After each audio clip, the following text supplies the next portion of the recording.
नमस्कार, स्वागत है आपका सत्य हिंदी के खास कार्यक्रम सुनिए सच में, जहां पर हम लेकर आते हैं आपके लिए दिन भर की 5 बड़ी खबरों का विश्लेषण। तो चलिए शुरुआत करते हैं 5 हेडलाइन से। पेगासस मामले में केंद्र का हलफनामा दायर करने से इनकार, सुप्रीम कोर्ट सख्त। खरीद फरोख्त पर घिरी बीजेपी, कर्नाटक विधायक ने खोली पोल। योगी के अब्बाजान वाले बयान पर बवाल, टीएमसी बोली सुप्रीम कोर्ट ले संज्ञान। ईडी के निशाने पर आम आदमी पार्टी, केजरीवाल बोले बीजेपी के हथकंडे नहीं होंगे कामयाब। और पादरी के मुस्लिम विरोधी बयान से हंगामा, नन ने किया विरोध प्रदर्शन। तो चलिए शुरुआत करते हैं हमारी आज की बड़ी खबर से, और वो आ रही है सुप्रीम कोर्ट में, जहां पर पेगासस जासूसी मामले को लेकर आज सुनवाई हुई थी। और सबने ये सोचा था कि केंद्र सरकार अपना हलफनामा दायर करेगा सुप्रीम कोर्ट में, और जो जस्टिस एनवी रमना और जस्टिस सूर्यकांत और जस्टिस हिमा कोहली की जो बेंच थी, उन्होंने भी ये सोचा था कि केंद्र सरकार हलफनामा दायर करके उनको चीजें बताएगा। लेकिन उसका उलट हुआ। क्यों? क्योंकि केंद्र ने ये कहा कि जितने भी सवाल याचिकाकर्ताओं के हैं वो राष्ट्रहित में नहीं है, और उससे जो राष्ट्रीय सुरक्षा है उससे समझौता होगा अगर उन बातों का जवाब हलफनामे के द्वारा दिया जाएगा। यानी कि एफिडेविट फाइल करने से केंद्र सरकार ने बिल्कुल मना कर दिया और कहा कि केंद्र सरकार एक कमिटी का गठन करेगी, और उस कमिटी के आगे जो राइट टू प्राइवेसी के इश्यूज हैं और जितने भी लोग हैं उनको शिकायत है, तो वो उस कमिटी के सामने जाएं, अपने डिवाइसेस की जांच करवाएं, अपने डिवाइसेस को दें। यानी कि हलफनामा नहीं दायर करेंगे। और जो एसजी है तुषार मेहता, तो उन्होंने कहा कि ये जो पूरा इशू है, it can not become a matter of judicial debate और पब्लिक डिस्कोर्स, यानी कि उसको पब्लिक डोमेन में नहीं लाया जा सकता। क्योंकि अगर पब्लिक डोमेन में बहस के दौरान तुषार मेहता ने कहा कि अगर मान लीजिए हमने ये कहा कि हमने ये सॉफ्टवेयर इस्तेमाल किया है या नहीं किया है, तो उसका बेजा इस्तेमाल आतंकवादी संगठन कर सकते हैं। यानी कि नेशनल सिक्योरिटी के इंटरेस्ट में तुषार मेहता ने इस बात को कहा कि वो हलफनामा दायर नहीं करेंगे, लेकिन सरकार कमिटी गठन करने के लिए तैयार है। तो इसको लेकर सुप्रीम कोर्ट ने अपना ऑर्डर रिजर्व कर लिया है। 2-3 दिन में शायद सुप्रीम कोर्ट इस पर बोलेगा। लेकिन ये बात यहां जानना रोचक होगी कि क्या कुछ कहा तुषार मेहता ने केंद्र सरकार की तरफ से। उन्होंने कहा कि हमारे पास छुपाने को कुछ नहीं है, ये बहुत ही संवेदनशील मामले हैं जिन्हें कि पब्लिक डोमेन में हम हलफनामे के जरिए नहीं ला सकते। और फिर उन्होंने कहा कि जो राष्ट्रीय सुरक्षा का जो उन्होंने हवाला दिया, जिसके बाद कोर्ट ने क्या कहा, जस्टिस एनवी रमना ने कहा कि हम राष्ट्रीय सुरक्षा के बारे में यहां नहीं जानना चाहते। हमारा सीधा सा सवाल है कि जिन लोगों के इंडिविजुअल प्राइवेसी का हनन हुआ है, तो सरकार हमें ये बताए कि क्या आपने पेगासस का इस्तेमाल अनऑथराइज तरीके से किया है या नहीं किया है। तो इस बात का जवाब दें। और इस बात को लेकर बिल्कुल साफ तौर पर कहा है कि has there been any interception by methods other than allowed in the law. जिसके बाद तुषार मेहता ने कहा है कि जो टेलीग्राफ एक्ट है, आईटी एक्ट है, और जो सेक्शन 69 है आईटी एक्ट का, उसके तहत कोई भी अनऑथराइज्ड इंटरसेप्शन नहीं हुआ है। यानी कि जो याचिकाकर्ताओं के सवाल हैं, यानी कि जैसे लॉयर्स, जर्नलिस्ट और जो कॉन्स्टिट्यूशनल हेड्स, उनके फोन्स में पेगासस कैसे आया, उनके फोन्स को क्या टैप किया गया या नहीं टैप किया गया, इसको लेकर सरकार ने कोई जवाब नहीं दिया है। अब आपको बता दें कि जो कपिल सिब्बल हैं, जो एक याचिका की तरफ से जिसका वो केस लड़ रहे थे, तो उन्होंने इस सरकार द्वारा गठित कमेटी का पुरजोर तरीके से विरोध किया है। और सिब्बल का ये कहना है कि ये बिल्कुल साफ है, क्योंकि सरकार ने हलफनामा दायर नहीं किया है, इसका मतलब पेगासस का इस्तेमाल हुआ है। और साथ में कपिल सिब्बल ने यह भी कहा है कि सरकार द्वारा जो कमेटी गठित होगी उस पर क्रेडिबिलिटी का सवाल उठेगा, विश्वसनीयता का सवाल उठेगा। इसको लेकर जो वरिष्ठ वकील है राकेश द्विवेदी, उन्होंने भी यही कहा कि क्रेडिबिलिटी एक बहुत बड़ा इशू इसमें बनेगा। और साथ में जो कपिल सिब्बल ने कहा कि फोन और डिवाइसेस के लिए सरकार क्यों नहीं तैयार है किसी भी तरीके की जांच के लिए? अगर जर्मनी हाँ कर सकता है तो भारत क्यों नहीं कर सकता? तो ये तमाम तरीके की बातें आई थी। और लेकिन जो ये कमेटी बनाने की बात कही जा रही है, कहा जा रहा है कि कोई रिटायर्ड जज की अगुवाई में या एसआईटी द्वारा एक एसआईटी गठित की जाए जो कि इन सारी चीजों को देखेगी। तो अब क्योंकि ये जो इंटरिम ऑर्डर है इस पर जजमेंट रिजर्व कर लिया गया है सुप्रीम कोर्ट, अब इसमें 2 या 3 दिन में कुछ बात अपना ऑर्डर कहेगा। लेकिन बातें वहीं की वहीं हैं, सरकार टस से मस नहीं हो रही है। सरकार का जो अड़ियल रवैया है वो अभी भी पेगासस को लेकर बना हुआ है। इंडिविजुअल प्रिवेसी के इशू पर सरकार के पास अभी भी कोई जवाब नहीं है कि लॉयर्स, जर्नलिस्ट, एक्टिविस्ट, इनके फोन्स में पेगासस का इस्तेमाल सरकार द्वारा हुआ है या नहीं हुआ है।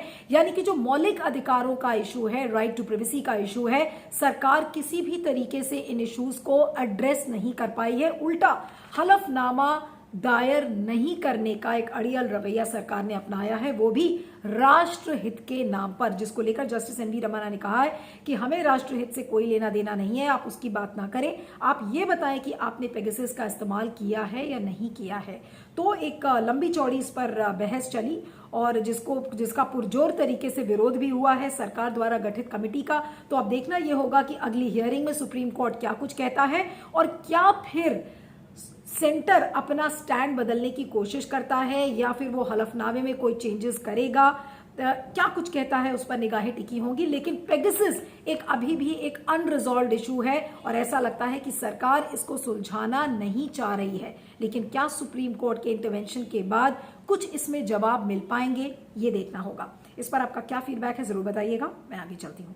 आइए अब दूसरी खबर की ओर चलते हैं, जहां पर जो एमएलए श्रीमंत पाटिल हैं, कर्नाटका के एमएलए थे जो कि कांग्रेस जेडीएस कोएलिशन का हिस्सा थे, उन्होंने एक बड़ा खुलासा किया है और ये ऐसा खुलासा है जो कि ऑपरेशन कमल की जो हम बात करते हैं कि किस तरीके से एमएलएस की खरीद फरोख्त बीजेपी ने की थी 2019 में कांग्रेस और जेडीएस की सरकार को गिराने के लिए, तो वो उस ऑपरेशन कमल की पुष्टि करता है ये खुलासा। अब आइए बताते हैं कि ये क्या है खुलासा। जो श्रीमंत पाटिल हैं, जो कर्नाटका के एमएलए हैं, कर्नाटका के कागवाड़ इलाके से ये एमएलए हैं, इन्होंने कल ये बात कही कि बीजेपी ने इनको पैसा ऑफर किया था और बड़ा एक अमाउंट ऑफर किया था। उन्होंने कहा कि हम आपको पैसे देंगे और आप कांग्रेस से बीजेपी में चले आए। और उसके तो उन्होंने, श्रीमंत पाटिल ने कहा कि हमने पैसे नहीं मांगे, हमने उसके बदले में ये मांगा कि आप हमें कोई मिनिस्टेरियल पोस्ट दें। तो बीजेपी ने उनको टेक्सटाइल और माइनॉरिटी अफेयर्स दिया था, लेकिन उनका ये मानना था कि उनको एग्रीकल्चर चाहिए था। तो उन्होंने इस बात का खुलासा किया है। और जो अभी की जो बसवराज बोम्मई की सरकार है उसमें उन्हें कोई पोर्टफोलियो नहीं मिला है, तो जाहिर सी बात है कि वो इस बात से नाराज हैं और इसको लेकर उन्होंने एक बड़ा खुलासा कर दिया, जिसकी वजह से बीजेपी की इस समय बहुत किरकिरी हो रही है। और उन्होंने ये कहा है कि ऑपरेशन कमल में, जिसमें कि जेडीएस और कांग्रेस यानी कि एचडी कुमारस्वामी की सरकार गिराई गई थी, उसी दौरान श्रीमंत पाटिल का दावा है कि बीजेपी ने उनको पैसे ऑफर किए और कहा कि हम आपको पैसे देंगे, आप अपनी साइड्स को स्विच करिए, आप बीजेपी ज्वाइन कर लीजिए। तो उन्होंने कहा कि पैसे लेने के बजाय हम इस बात से राजी हो गए कि उनको मिनिस्टेरियल पोर्टफोलियो मिलेगा, यानी कि उन्हें मंत्री बनाया जाएगा। लेकिन जब येदियुरप्पा सरकार हट गई और उसके बाद बसवराज बोम्मई की सरकार आई तो उसमें उनको मंत्री पद नहीं मिला। तो जाहिर सी बात है कि सब कुछ ठीक नहीं है, वो इस बात से नाराज है और उन्होंने बीजेपी की पोल खोल डाली। अब ये इस समय एक बड़ा राजनीतिक घमासान का मुद्दा बन गया है, क्योंकि जो कांग्रेस के नेता हैं डीके शिव कुमार, तो उन्होंने कहा है कि हम तो हमेशा से ही कह रहे थे कि बीजेपी एमएलएस की खरीद फरोख्त कर रही थी और एचडी कुमारस्वामी की सरकार इसीलिए गिरी क्योंकि बीजेपी इस एमएलएस को पोच कर रही थी। और अब उन्होंने कहा है कि एंटी करप्शन ब्यूरो द्वारा इस पूरे मामले पर जांच होनी चाहिए। अब आपको बता दें कि श्रीमंत पाटिल उन 17 एमएलएज में थे जिन्होंने कांग्रेस और जेडीएस की जो एचडी कुमारस्वामी की सरकार थी वो गिराई थी। उसके बाद कई ऑडियो क्लिप्स भी वायरल हुई जिसमें कि येदियुरप्पा पाए गए थे कि उन्होंने ऑपरेशन कमल की बात की थी, एमएलएज की खरीद फरोख्त की गई थी। उसके बाद क्या हुआ, येदियुरप्पा की सरकार बनी, उसके बाद येदियुरप्पा जी को हटा दिया गया और अब बसवराज बोम्मई की जो सरकार बनी है तो उसमें श्रीमंत पाटिल को जगह नहीं मिली है बतौर मंत्री पद पे। तो दो तीन बातें यहां पर हैं, इससे क्या बातें खुलकर नजर आती हैं। श्रीमंत पाटिल का जो दावा है इस बात की पुष्टि करता है कि बीजेपी एक खुली हॉर्स ट्रेडिंग में बिलीव करती है, खुली खरीद फरोख्त करती है और जो भ्रष्टाचार के आरोप है, जो कि ये बार बार कहती है कि देखिए हम कोई भ्रष्टाचार नहीं करते हैं, आज उस दावे की पोल खोलता है जो श्रीमंत पाटिल का ये दावा है। अब श्रीमंत पाटिल ने जब देखा कि वो चारों तरफ से घिर गए हैं तो उन्होंने यू टर्न भी लिया। उन्होंने कहा नहीं, मैं तो बीजेपी की प्रिंसिपल्स और आइडियोलॉजीज में बिलीव करता हूं और मेरे से गलती हो गई, गलत शब्दों का चयन था। लेकिन एक बार कहे जाने वाले शब्द जो सच्चाई बयान कर चुके हैं, उस सच्चाई से अब श्रीमंत पाटिल भी मुंह नहीं मोड़ सकते, क्योंकि उन्होंने अपना गुस्सा जाहिर किया है। और इस बात को जाहिर करते हुए उन्होंने ये भी दिखा दिया कि बसवराज बोम्मई की सरकार में, यानी कि जो कर्नाटका यूनिट है बीजेपी की, वहां सब कुछ ठीक नहीं है और बहुत सारी फैक्शनलिज्म है। लीडर्स आपस में एक दूसरे को बर्दाश्त नहीं कर पा रहे हैं, खींचातानी चल रही है और उसकी एक वजह ये सामने नजर आ रही है कि श्रीमंत पाटिल ने खुलकर बीजेपी का खुलासा कर दिया कि देखिए 2019 में किस तरीके से एमएलएज की खरीद फरोख्त हुई थी और हमें जो चीजें प्रॉमिस की गई थी उन प्रॉमिसेस पर बीजेपी खरी नहीं उतरी। अब क्योंकि श्रीमंत पाटिल को बोम्मई सरकार में जगह नहीं मिली तो उनका गुस्सा जाहिर है और उन्होंने साथ में ये भी कहा कि देखिए अब जो अगला कैबिनेट एक्सपेंशन होगा उसमें हमें बोला गया है कि आपको मंत्री पद मिलेगा। तो क्या ये श्रीमंत पाटिल की प्रेशर टैक्टिक्स थी कि बीजेपी पे दबाव बनाया जाए ताकि उनको मंत्री पद मिले? लेकिन भले ही ये दबाव की राजनीति हो, लेकिन ये एक बड़ी राजनीतिक घमासान का मुद्दा बन गया है, जिसमें कि जो पॉलिटिकल तेवर हैं वो इस समय कांग्रेस और बीजेपी के बीच काफी आगे बढ़ चुके हैं। एक हाई पिच्ड बैटल नजर आ रही है, लेकिन बीजेपी की जो दावे हैं कि हम भ्रष्टाचार नहीं करते, वो इस दावे की पोल खोलता है और खुली तरीके से जिस तरीके से बीजेपी खरीद फरोख्त में शामिल होती है, ये उसका भी एक बड़ा खुलासा है। और ऑपरेशन कमल के बारे में अब बीजेपी झूठ नहीं बोल सकती और श्रीमंत पाटिल का ये बयान इस बात को पुष्टि करता है। और उससे भी जो बड़ी बात है कि किस तरीके से बसवराज बोम्मई की सरकार में भी सब कुछ ठीक नहीं है, जो खींचातानी है वो चल रही है। अब इससे क्या जो ओवर सेंट्रलाइज्ड बीजेपी की पावर्स हैं, यानी कि जो सब कुछ नरेंद्र मोदी के हाथ में है, क्या इस तरीके की खींचातान को क्या मोदी जी इसे एड्रेस कर पाएंगे? ये एक बड़ा सवाल है। इस पर आपका क्या फीडबैक है बताइएगा, मैं आगे चलती हूँ। अब बात करते हैं उत्तर प्रदेश की, जो हमारी तीसरी खबर है। ऐसा लग रहा है कि योगी जी के सितारे गर्दिश में नजर आ रहे हैं, क्योंकि कल आपने देखा था कि किस तरीके से एक गलत एडवर्टाइजमेंट की वजह से बीजेपी की और साथ में योगी आदित्यनाथ की कितनी किरकिरी हुई थी। और उसके बाद अब योगी आदित्यनाथ का एक और विवादास्पद बयान सामने आया है, जो कि उन्होंने कुशीनगर में बोला।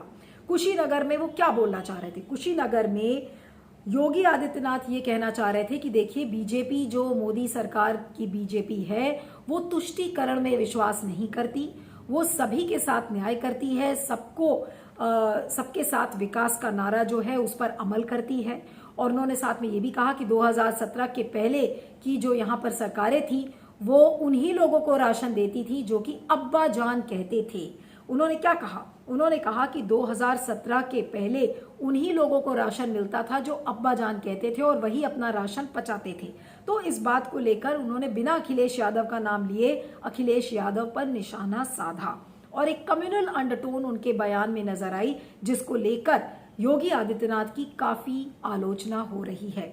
अब आपको बता दें कि जो तृणमूल कांग्रेस की जो महुआ मोइत्रा है, जो लोकसभा एमपी हैं, तो वो तो बिल्कुल ही बिफर गई और उन्होंने कहा कि क्या इस पर सुप्रीम कोर्ट संज्ञान लेगा, क्योंकि अब्बा जान वाला जो कमेंट है जिसमें उन्होंने कहा है कि गरीबों का राशन मुसलमानों ने पचा लिया, तो एक सीएम खुले तौर पर सांप्रदायिक बयान दे रहा है और ये आईपीसी की धारा 153A का उल्लंघन है और क्या इसमें सुप्रीम कोर्ट संज्ञान लेगा।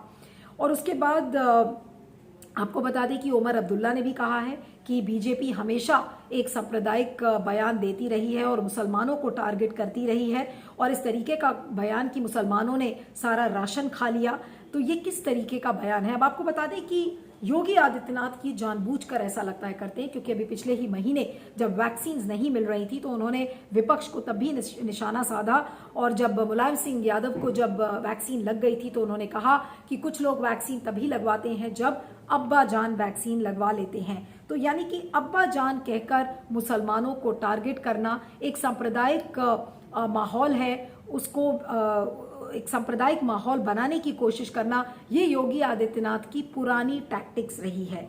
और अब आपको बता दें कि योगी आदित्यनाथ ये भी कह रहे थे कि देखिए मोदी जी ने किस तरीके से एजेंडा को बदल दिया है, तुष्टीकरण की राजनीति नहीं बल्कि अब सबका साथ सबका विकास होता है। तो सबका साथ सबका विकास करने के साथ साथ आप कैसे बांटते हैं हिंदुओं और मुसलमानों को, किस तरीके से योगी आदित्यनाथ का जो पूरा तैयारी है वो एक तरीके से मुसलमानों और हिंदुओं के वोट को कंसोलिडेट करने की कोशिश है, ये इस बयान को सीधा एक तरीके से उजागर करता है कि जो योगी जी की कोशिश है वो अभी भी यही है कि मुसलमानों को अलग करो और हिंदुओं को अलग करो, और इसी तरीके से बीजेपी की जीत हासिल होगी।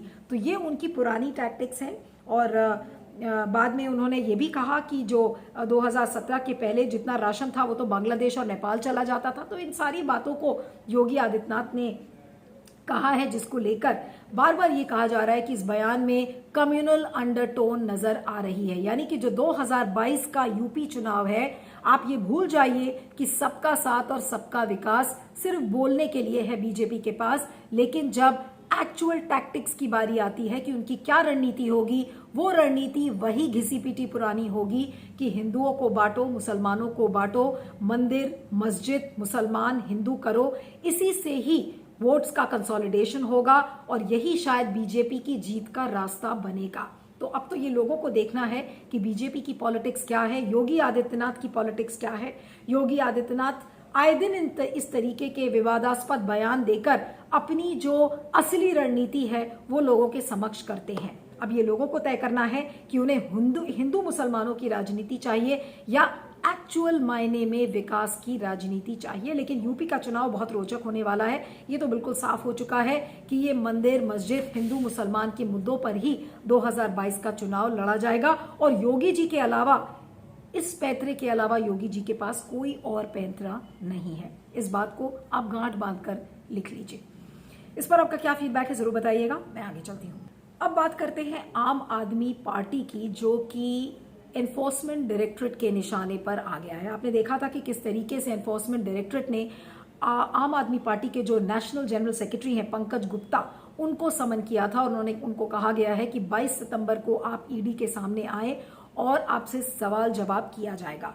अब आपको बता दें कि जो पीएमएलए यानी कि मनी लॉन्ड्रिंग का केस है, उस कनेक्शन के केस में जिसमें कि जो पंजाब के विधायक हैं सुखपाल सिंह खैरा, तो उनको इन्वेस्टिगेट कर रही थी ये सेंट्रल एजेंसी, और उसी के संदर्भ में पंकज गुप्ता को भी बुलाया गया है। और खैरा के जो प्रेमाइसेस हैं उन पर रेड डाली थी एनफोर्समेंट डायरेक्टरेट ने अभी शुरुआती दिनों में मार्च में, और उन पर ड्रग ट्रैफिकिंग का आरोप है, फेक पासपोर्ट का आरोप है, और इसीलिए सुखपाल सिंह खैरा ईडी के निशाने पर थे।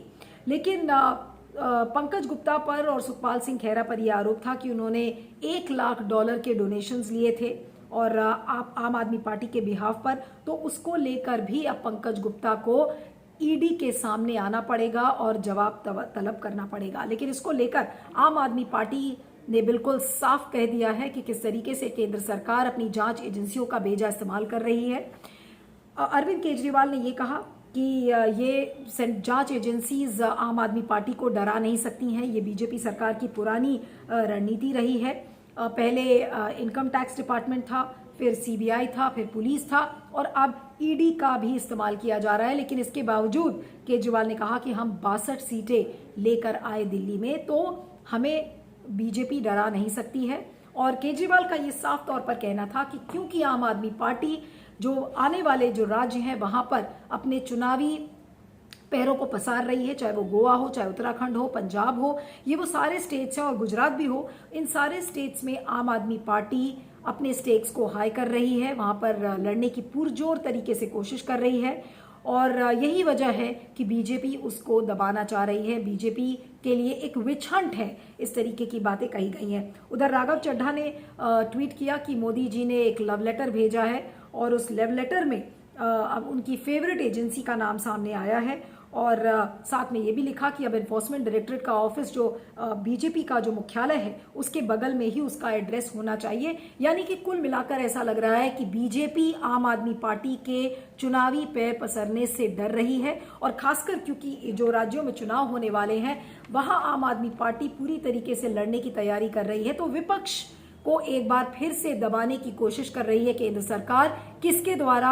एनफोर्समेंट डायरेक्टरेट के द्वारा, यानी कि जांच एजेंसियों का बेजा इस्तेमाल करके विपक्ष की आवाज को दबाने की कोशिश की जा रही है। इससे बड़ा उदाहरण और क्या होगा? आज आम आदमी पार्टी है, कल कोई और पार्टी भी सामने आ जाएगी, लेकिन किस तरीके से केंद्रीय जांच एजेंसी इसका बेजा इस्तेमाल बीजेपी करती है, ये इसका एक सीधा साधा नमूना है। इस पर आपका क्या फीडबैक है जरूर बताइएगा। मैं आगे चलती हूँ। हमारी अगली खबर अब केरला से जुड़ी हुई है। अक्सर आप ये बात सुनते थे लव जिहाद, कि लव जिहाद का नारा बीजेपी लेकर चल रही है और अब लव जिहाद के बाद केरल में एक नया नारा खड़ा हो गया है और वो है नारकोटिक्स जिहाद। जी हाँ, मैं बात कर रही हूँ एक ताकतवर केरल की जो ईसाई संस्थान है उसकी संगठन के बिशप ने ये बातें कही हैं और उसने ये कहा है, क्या कहा है उन्होंने? ये कहा है कि जो जिहादी जो गैर मुसलमान हैं नौजवानों को बर्बाद करने में लगे हुए हैं, ड्रग्स का इस्तेमाल कर रहे हैं और कई जगह से काम करते हैं, जैसे कि आइसक्रीम पार्लर्स, जैसे कि रेस्टोरेंट, वहां पर इस तरीके के जो गैर मुसलमानों को बर्बाद करने की जो एक मुहिम है वो जिहादी चला रहे हैं। ये बात किसने कही? कैथोलिक क्रिश्चियन की जो संस्था है सायरो मालाबार कैथोलिक यूनिट के जो बिशप हैं जोसेफ कलारांगड, उन्होंने अपने धार्मिक उपदेश में ये बातें कही और उसके बाद इस बयान की बहुत ज्यादा आलोचना हो रही है।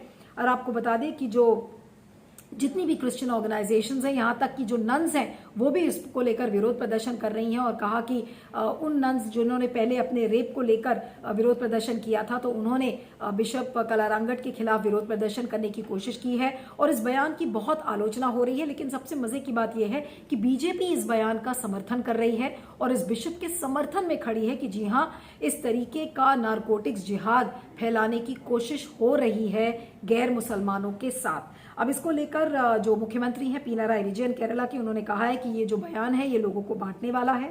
और कांग्रेस के जो लीडर है वीडी सतीशन, उन्होंने भी कहा है कि इस बिशप ने सारी लक्ष्मण रेखाएं लांघ ली हैं और बीजेपी, जैसा मैंने कहा, कि वो इसका समर्थन कर रही है। और जो कोटायम के पुलिस ने इस केस भी एक दर्ज किया है, लेकिन चर्च की जो पूरी राजनीति है वो इसको लेकर गर्मा गई है और एक बंटवारा आप सीधे सीधे देख सकते हैं कि किस तरीके से बीजेपी के समर्थक और एंटी बीजेपी लोग अब आमने सामने खड़े हो गए हैं इस बिशप के बयान को लेकर। अब इस बिशप का वेस्टेड इंटरेस्ट क्या है? हालांकि इनके जो डायोसीज है, जो इनका चर्च है, उसने कहा है कि नहीं, ये तो एक सामाजिक सच्चाई को बयान कर रहे थे और उनका ये उद्देश्य बिल्कुल नहीं था कि जो जिहादी है या मुसलमान है उनको निशाने पर लाया जाए।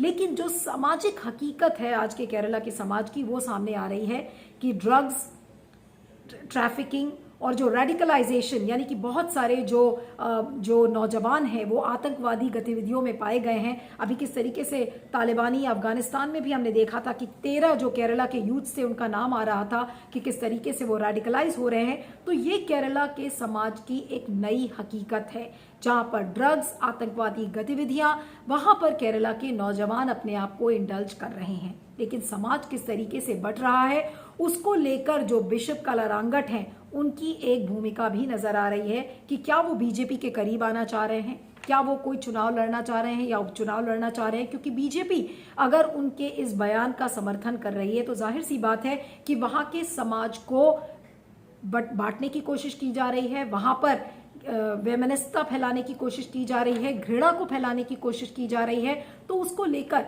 और एक समाज वहां का बंटता हुआ नजर आ रहा है और एक बड़ा इशू बन गया है जिसको लेकर चर्च की राजनीति गर्मा गई है। बीजेपी हमेशा एंटी क्रिश्चियन मानी जाती थी, तो इस बयान के जरिए बीजेपी अब जो ये सायरो मालाबार कैथलिक चर्च है, एक बड़ा समुदाय है वहां का, उनके अब करीब आने की भी कोशिश कर रही है। तो एक तरफ चर्च की राजनीति है कि एक तरफ बीजेपी और वर्सेस जो लेफ्ट की राजनीति है एक बिशप के बयान को लेकर, दूसरी तरफ केरला के समाज की हकीकत भी है और इस समाज की सामाजिक हकीकत से भी कोई मुंह नहीं मोड़ सकता। लेकिन बिशप ने ऐसा बयान क्यों दिया, उसका क्या उद्देश्य था, क्या उसका राजनीतिक वेस्टेड इंटरेस्ट था, ये सारे बड़े सवाल यहां पर खड़े हैं। लेकिन जैसा मैंने कहा कि जो सामाजिक हकीकत है उससे वहां पर कोई मुंह नहीं मोड़ सकता। और जो बीजेपी का नारा था अभी तक लव जिहाद, अब एक नया नारा भी शुरू हो गया है, नारकोटिक्स जिहाद, जिसको लेकर बहुत ज्यादा आलोचना हो रही है। लेकिन जो सामाजिक हकीकत है उसे कैसे एड्रेस किया जाएगा, इसका जवाब न तो लेफ्ट की सरकार के पास है न बीजेपी की सरकार पर है। लेकिन राजनीति चमकाने में दोनों जो गुट हैं वो इसमें लगे हुए हैं। तो सुनिए सच की 5 बड़ी खबरों में इतना ही। आप मुझे ट्विटर पर फॉलो कर सकते हैं, मेरा ट्विटर हैंडल है @नीलू317। आप देखते रहिएगा सुनिए सच और बने रहिएगा सत्य हिंदी के साथ। Thank you so much. सत्य हिंदी का ऐप डाउनलोड करें गूगल प्ले स्टोर पर।